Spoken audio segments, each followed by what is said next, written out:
The sort of words that she's written about Harry that make you feel quite sick, actually, I'm afraid to say, because it's ludicrous. Somebody talking like that, as if they're worshipping the most extraordinary man on the earth. But then, 5 minutes later, you can see her giving him the most growling look on her face. Breaking right now. Anything Catherine can do, Meghan has to do better. After the Prince and Princess of Wales released their first ever Valentine's Day post, this beautiful, touching, not over the top message, just a love heart to express their love after everything they've been through, the duplicitous Duchess of Woke couldn't help trying to prove that the relationship that we've all been watching disintegrating at the Invictus Games this week is actually stronger than ever. Grab your sick bucket, look at this picture. Of course, it's another over-the-top PDA. And then let me read out Meghan's tribute to her Harry. Back home, taking care of our babies and missing my Valentine, who continues on at the Invictus Games, changing lives and reminding all of us of the power of healing and resilience through these incredible veterans and their family. Beyond proud of my husband and what he's created, my love, I will eat burgers and fries and fish and chips with you forever. Thank you for you. #LoveWins. The problem is, we know from our sources that love was losing at the Invictus Games. As Royally Sage quite rightly points out, yeah, this is the look of love right here. Facetiously, of course. And there were so many examples of this at the Invictus Games, not to mention the fact that Meghan, of course, left early, not by choice. Even Harper's Bazaar, one of her favourite publications, has now admitted that was the case because it just hadn't worked out. It had been an utter PR disaster. And there are so many examples of Meghan's mask slipping during the course of the Invictus Games, which makes her Valentine's post a joke. Look at this video, for example, from Revealing the Narc. In honor of Invictus coming up, I'm going to be focusing on analyzing some Invictus clips, and here's one. Meghan really wants Harry to watch the game, but he's too busy talking. She doesn't like it. Harry, look, over there. She doesn't like it. Oh, and there we have a mask slip. And then there was this other video, look at this, which showed Harry now relegated to the position of manservant. How the mighty have fallen. So let me bring in Angela Levin, our royal mastermind and Prince Harry's biographer. Angela, what do you think? Another big PDA. Isn't it awful too? Isn't it just awful? She couldn't just allow William and Catherine to have their moment on Valentine's Day. Yeah, we've known for a long time now that she's very jealous of her. And every time she can try and do it over her, she does. But, they're so different. And Catherine is so calm and steady and natural. And Meghan is absolutely none of those things. She's got to be in the front, but she makes a mistake of what will work. I mean, like she was, always looking for the cameraman. Here are the sort of words that she's written about Harry that make you feel quite sick, actually, I'm afraid to say, because it's ludicrous. Somebody talking like that, as if they're worshipping the most extraordinary man on the earth. But then, 5 minutes later, you can see her giving him the most growling look on her face. So what's she doing? And also this sort of really silly thing, I'm going to eat, what was it, chips and thing with you. I mean, how? Oh, yeah. I will eat burgers and fries and fish and chips with you forever. Let me tell you, with the amount of Ozempic or Monjaro that Meghan's on at the moment, she's not doing much eating. But there you go. Yeah. I mean, it is really she doesn't learn that if she's overdoes something like over kissing or over pulling him, that actually maybe go easy and people might like you more. They just don't like it, that it's just so much over the top. But here she goes again, being absolutely over the top again. You know, what she's saying, what she's doing. We don't need to see her kissing him all the time. It's just incredibly annoying. Go somewhere else and do it, not in front of everybody. And what does that mean anyway? You can do that, you know, she might have taken it from months ago. And what does that mean? One kiss doesn't make her love. As Meghan's mole posted, Angela, William and Catherine shared a loving photo for Valentine's Day. Meghan copies and even signs off the same way Catherine and William sign off on their social media posts.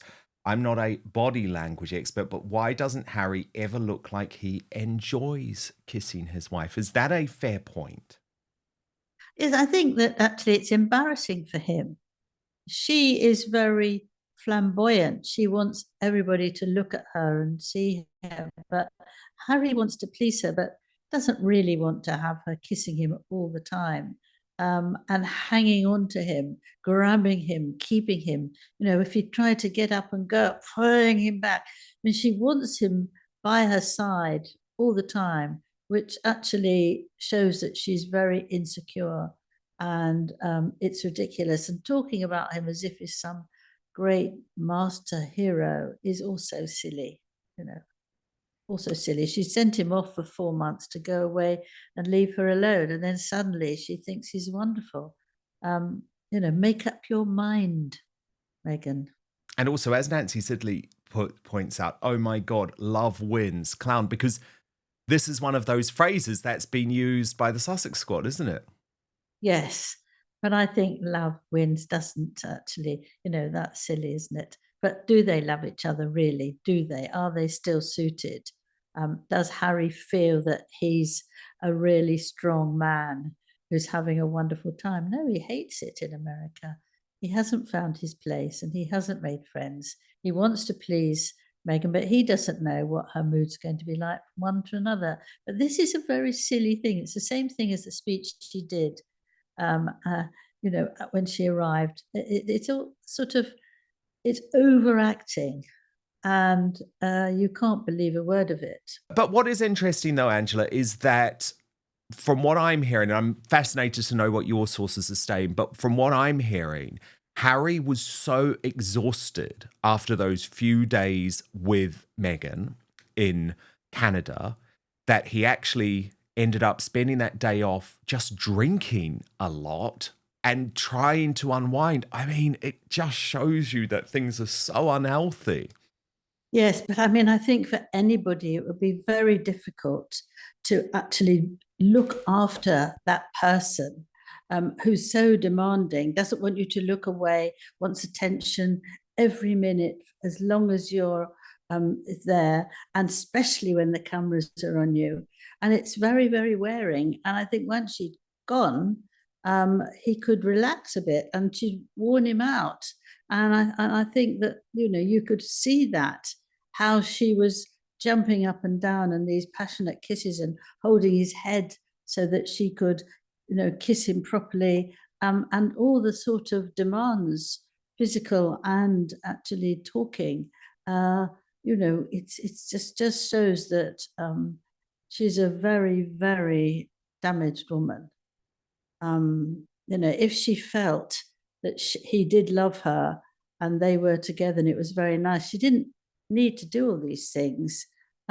Somebody else said, if they were that desperate, they should have gone and took a hotel room. You know, it was just sort of ridiculous behavior all the time. But Harry, obviously, I believe when he said that he was thrilled that she was there because it was nice for him that she came, but actually it was too much of a powerful, ridiculous, explosive relationship. And you did see more than once that she looked at him in an absolute fury because he wasn't actually doing something that she didn't want or didn't like. And she even then, which is a photograph we've just seen, she sort of hangs on to him as long as she can before he moves on. I mean, there's something very, very odd to do that. That's not really showing that you love each other, because then you can relax in it and enjoy it. You don't have to keep on and on, either talking or, I mean, Camilla, the Queen, said to me what she loves with the King is when they go to Scotland, they sit in a room with a fire, a natural fire, wood fire, and they both read books across the room. They don't say anything, but they have such a lovely feeling that they're both there relaxing, enjoying themselves. And that's how she finds going away is absolutely wonderful, because you've got that space and the calmness. And I think in a way that's right. You don't want someone to keep on, kissing you and moving you this way and that way. And that the picture that Catherine and William had is one that have taken. They haven't done a special picture for today. Yeah, that's lovely. They enjoy their two dogs, one of whom is no longer with them. But you should feel comfortable with somebody. You don't need to talk when you're really comfortable with somebody in a room and it's warm and cozy. You just relax, and she just can't. She's nervous and anguished, and he has to do the right thing, and the cameras have to be right there, and it's exhausting for everyone, I think. It annoyed me. I know a lot of people found it absolutely ridiculous that a woman of her age, when they've been married for 7 years, want to do this sort of exhibition of kissing and hugging. Most people weren't taken in by that at all. No, and of course, there are so many competing interests, Angela, because not only are they trying to save the relationship, and of course, they both have lots of ups and downs when they're thinking about what they want to do in that regard. Meghan's number one priority is saving her career, saving her reputation. And she intends to do that via social media. And she intends to do that via Instagram. And so what that means is that Harry has to throw out all of those claims that he's made to people like you for years and years, that privacy is his number one thing, and actually all of a sudden accept the fact that she is going to be filming him 24/7, which he already gets PTSD about in regards to his late mother. So all of this is actually going to add to the toxicity of the relationship at just a time when they're trying to save it. Yes, he gave an interview. Harry gave an interview yesterday evening in Canada, and he said that he loves Canada. They've been so wonderful to him and Meghan, and what he likes most is that no one was after him. No one was there for them. They left them alone, and it was very peace and quiet. And he was so thankful. Whereas in the UK, there were hundreds of people after him. We didn't say hundreds, but a lot of people after him all the time. And then, as you say, this is absolutely the opposite of what he wants. But then he's not happy in America, is he? He doesn't have jobs that satisfy him. He hasn't got friends, really good friends, and he doesn't like it. And that's why half of him is trying to come back to the UK, and half of him is trying to sort of hang on in there somehow, or go off on his jaunts for a few months and see what he wants to see that he used to do years ago. And that's not really a good way of having a marriage. I mean, they both are so different in what they want to do and what they expect. And Meghan is all about me, and Harry wants to actually not be me, just wants to disappear. The reason you're watching this show is because you know that these days, and we've been discussing it lots at the moment, it's impossible to trust the mainstream media or the so-called fact checkers who claim to patrol social media. And that's for a very good reason, given the Brexit debate, COVID debacle, and demonization of Donald Trump. But I've got the solution for you. Today's sponsor, Ground News, created by a former NASA engineer to provide you with the only safe way to consume the headlines is going to solve so many of these issues. Go to ground.news/outspoken to check it out for yourself, by the way. But I want to show you this incredible website and app in action.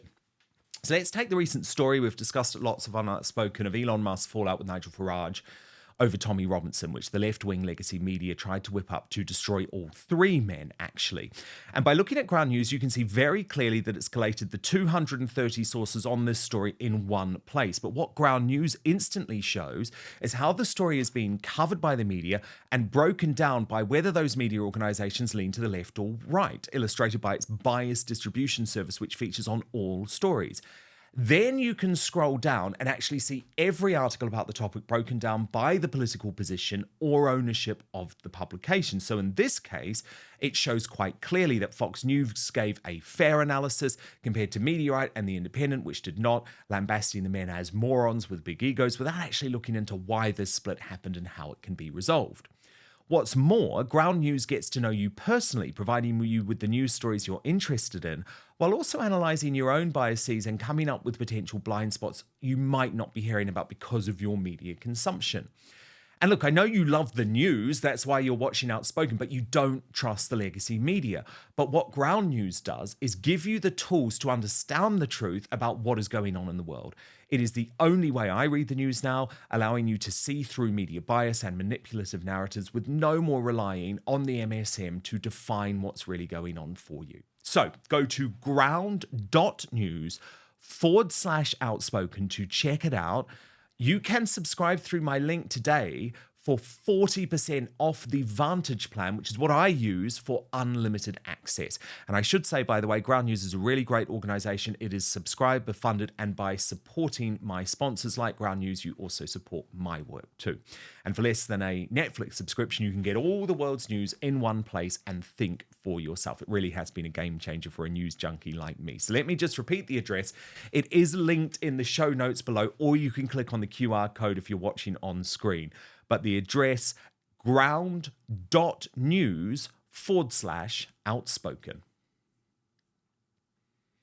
But now, back to the show. I know it's very, very telling at the moment that their priorities are at such a different place. Angela, their parenting is very much under the spotlight after these very awkward encounters over the past week as well. Now, Meghan, once she returned home, immediately was trying to justify the fact that she had been forced to pack her bags. It was not planned, from my understanding. It wasn't something that she wanted, but she put on Instagram a taste of Canada and the Invictus Games for our little ones, cheering you on from home. But Angela, you're a bit concerned with some of the things that are in that photo. Can you explain? I'm very concerned because there are two sort of bear claws in chocolate. At the end, there are cashew nuts, which are like the nails of the cat. Now, Lilibet is only 3.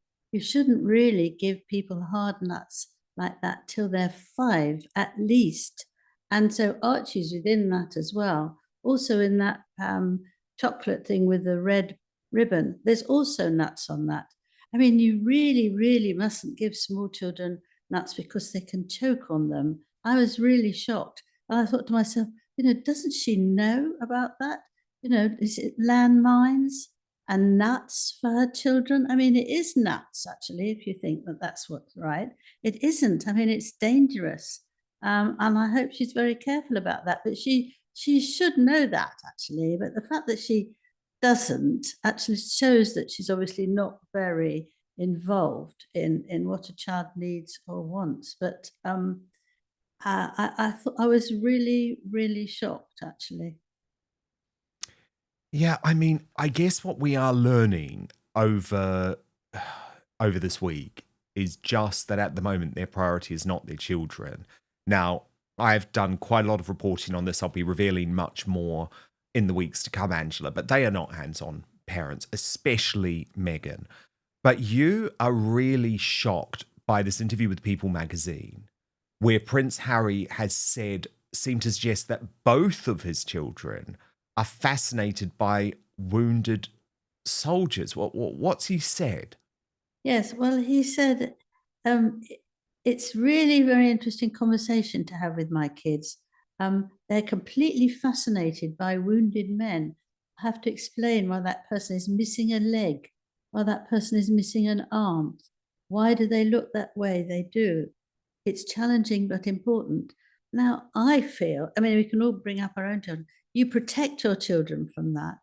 You don't let them see all these awful things because it's very upsetting for a child. And I think that the fact that he thought that that was a good idea, or also talking about his late mother walking across minefields, it's why are you telling children to learn that? I don't know whether they actually do it or whether he thinks that it sounds good for him to say that. But I've got 3 sons, but would I would never have ever thought of doing something like that. I mean, if you got a little bit, you can do one thing, but you don't want them to think, here the people from all around the world, and they're all damaged, and they can't walk, and they're in a wheelchair, and the child will think, well, what might happen to me? And you have to then console them and make sure that they feel that they're loved and they're okay and it won't happen. Not that you don't know, but you just have to try and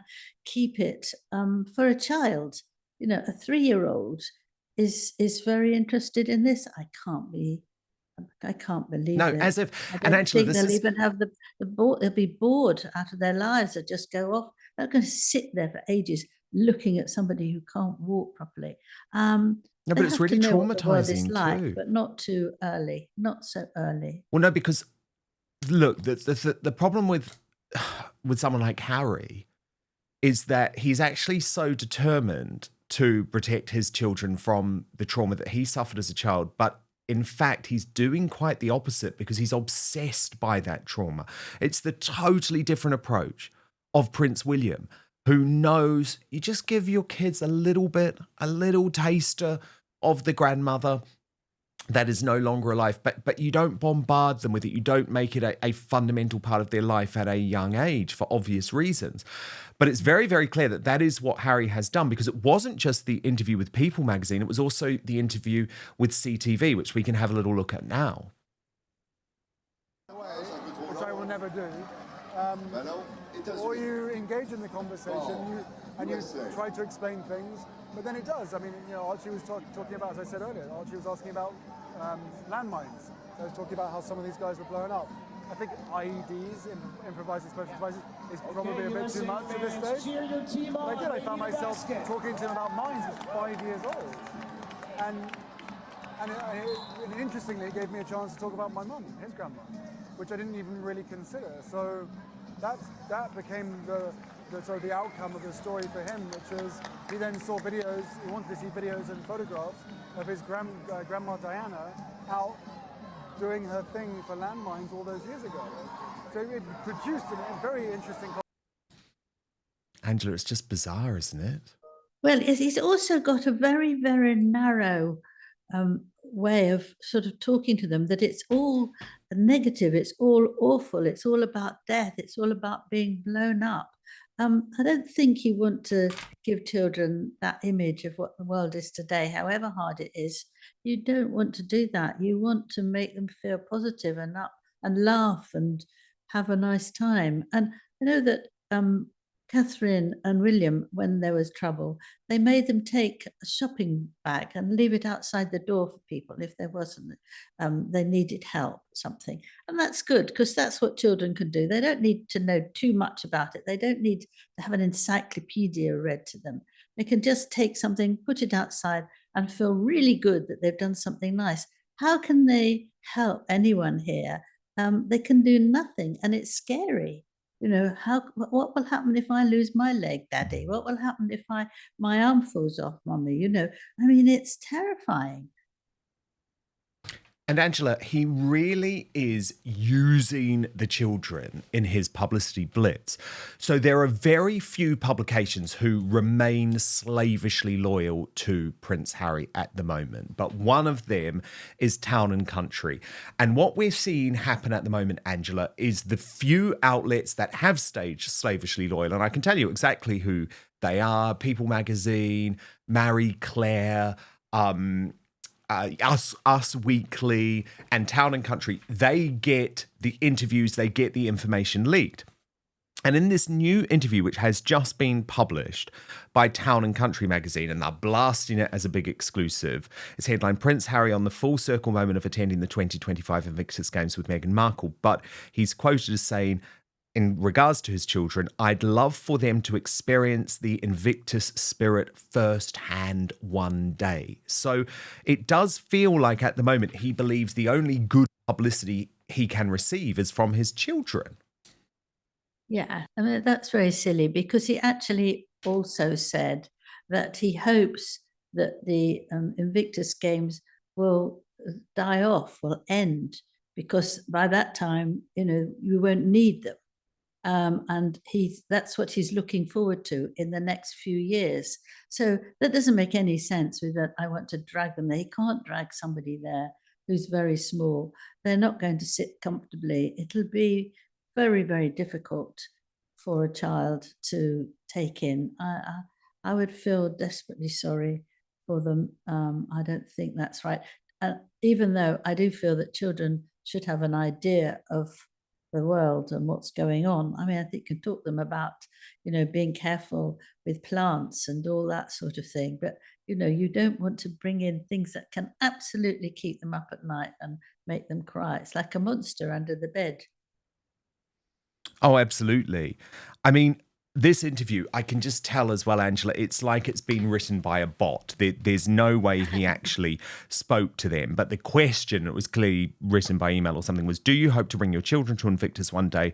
What do you tell them about it? And he said, absolutely, I'd love for them to experience the Invictus spirit firsthand one day. Right now, they're still too young. But we already talk about the importance of resilience, community, and service. Every day Invictus, everything Invictus represents. And again, I just find that so astonishing because, of course, really, how is he going to justify to the children in the future the fact that they don't have any contact with their own grandparents, for example? Yes. Well, I've always felt that the children will find their lives when they get older very difficult because they seem to only have a relationship with Meghan's mother. None of her other family on her father's side or her father, who's ill, obviously, and to the London monarchy. I mean, they might come sometime and actually feel that it's amazing and say, why haven't I been here? Goodness, it's really exciting. Or they might be so scared and shy that they don't want to talk about it and be intrusive. I don't know how anybody sees them. I'm sure they must do at some point, but they do seem to be, they don't have very much, those children. And I think a family is very important to children with uncles and aunts and cousins and grandparents because they will all love them and give them, a lot of sort of push to do well and to be liked, and they can call up if they've done well at school or if they've got nicely present. You can expand them, but these two are stuck in a very small way. And if they go away such a lot, it's either a nanny or Meghan's mother, and it's very barren, isn't it? It is. I'm just really, I mean, yeah, I totally agree with all of that, Angela. I am finding it really fascinating, though, looking at the pro-Harry and Meghan propaganda and seeing how hard they're struggling. Because, of course, probably the one publication I left out of that list was Harper's Bazaar, but they do remain slavishly pro-loyal to Harry and Meghan. But look at their coverage of the event. So they're saying, inside Prince Harry and Duchess Meghan, I mean, can you believe they call her Duchess Meghan? That's an Omen Scobie thing, ridiculous. Duchess Meghan's romantic double date in Canada. The two shared a romantic evening together before Meghan left Canada early. Now, what's fascinating about that, Angela, is finally we do have a pro-Harry and Meghan outlet admitting that Meghan left Canada early, because of course the official spin, which is just a lie, is that this was always planned. No, it wasn't. But yet, even though they're admitting that, they're desperately trying to say, oh, they had this romantic double date. It's like we see through this spin, don't we? Yes, the whole thing. They do that loads of times, don't they? I mean, they did that for Love from Meghan, where she was showing all her friends, to put their fingers in the water or to, have a lovely time eating sponge. And I think all that's ridiculous. But do you know that it cost £24,000 to get Meghan home? I mean, 800 gallons of fuel. And here's this woman who tells us all how to behave. The climate hypocrisy is shocking. So she goes and has a meal with friends, and it was a very expensive restaurant, I believe, and they have a lovely meal. Okay, they did that instead of tonight. But then she goes and ruins it all because she's actually backtracking on what she says she feels so important. It's so important in our lives, telling us what's so important and actually not doing a thing herself. So she ruins what she's done straight away, endlessly. Thank you so much for watching Dan Wootton Outspoken. Please click on my face just to the bottom left to subscribe to this brand new independent news source and turn on the notification bell so you'll be alerted to our brand new live shows, uncancelled interviews, and special royal episodes. Outspoken is also now available as a podcast, so you can listen to the show every weekday on the go, wherever you are.